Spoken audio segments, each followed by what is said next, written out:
今日倪醫師毫無保留淡講俾你聽，就係希望能夠幫你擺脫呢啲困擾，安安穩穩過每一日。首先，你覺得明白夜晚頻繁去洗手間、失眠多夢、腰膝酸軟呢三個看似唔相關嘅症狀，根源其實都離唔開腎陽不足。喺中醫理論，腎為先天之本，主藏精、主水液代謝、主骨生髓，而腎陽就係腎臟嘅火力，負責溫身體、推動運化。年紀漸大就逐漸虧虛，腎陽亦會隨之減弱，好似火爐入面嘅火慢慢變細，無法充分溫暖身體、運化水液，一系列問題也就隨之而來。你不妨仔細諗下，係咪？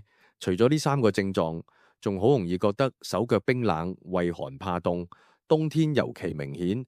住幾多衫，手腳都暖唔反，係咪有時候會覺得精神萎靡、記憶力下降？啱啱講過嘅說話，啱啱做過嘅事，轉眼就唔記得。呢啲全部都係腎陽不足嘅典型表現。只係好多人冇將呢啲症狀同腎虛聯繫埋一齊，最後小毛病變成了大毛病，甚至影響正常生活。好多失眠，夜晚頻頻去洗手間，並唔係心唔好，亦唔係腎虛到無可救藥，而係氣血不暢、腎陽不足，無後到對症嘅方劑。倪醫師臨床遇到過好多呢類患者，佢哋一開始都以為自己係心臟唔好、氣血不足，就誤以為補氣血、養心安神嘅補品，一就係效果，唔係就越補越虛，甚至出現口乾舌燥、上火嘅情況。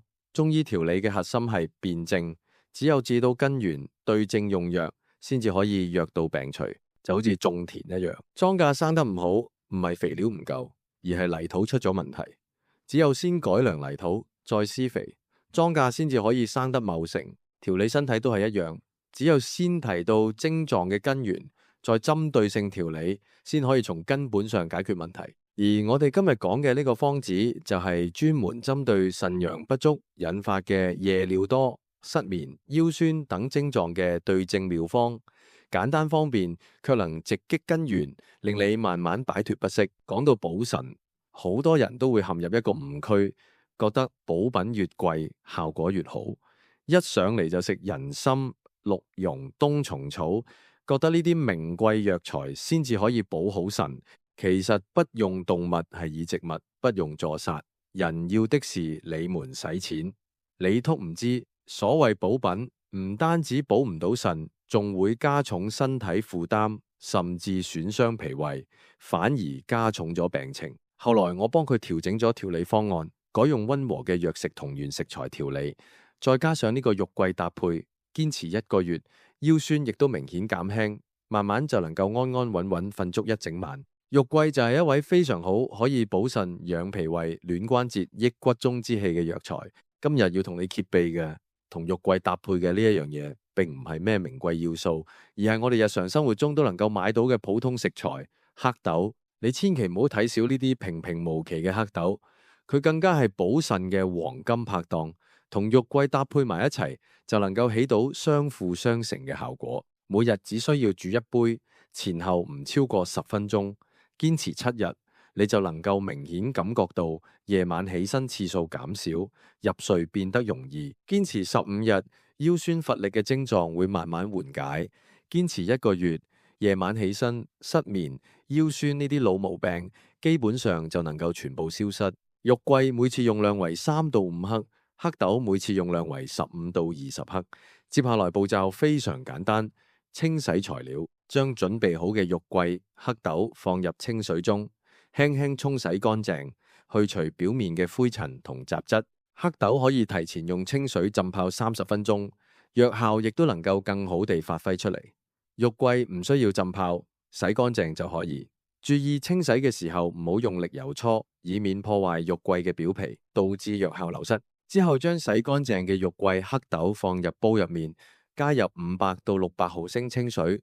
大火煲滾後，轉細火慢煮15到20分鐘，令肉桂同黑豆嘅藥效充分釋放到水入面。煮嘅時候要注意攪拌一下，避免黑豆黐喺煲底煮口，影響口感同藥效。煮好後熄火，用濾網將肉桂同黑豆過濾走，只留下煮好嘅水。放暖之後即可飲用。每日一杯，最好喺夜晚瞓覺前1個鐘飲用。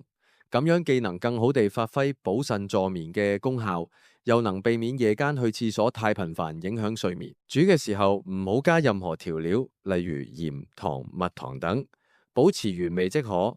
因為調料會影響肉桂同黑豆嘅藥效，降低調理效果。另外，煮好嘅水一定要放暖之後先好飲，涼飲會損傷脾胃陽氣。肉桂同黑豆可以重複煮一次，第二次煮嘅時候加入300到400毫升清水，大火煲滾後轉細火慢煮10分鐘就得。鐵煲、鋁煲會同肉桂、黑豆產生化學反應，產生有害物質，對身體造成傷害。最後注意保暖，尤其是腰部同腳部嘅保暖。腎陽不足嘅人本身就畏寒怕凍，腰部係腎臟所在嘅部位，腳部有好多穴位。保暖腰部同腳部能有效溫煦腎陽，促進氣血運行。唔好長時間吹冷氣，唔好捱夜。中醫認為晚上11點到凌晨1點，凌晨1點到3點係膽經同肝經當令嘅時間，要留意唔好飲太凍嘅嘢，唔好食太肥膩，要做運動，唔好成日久坐唔喐。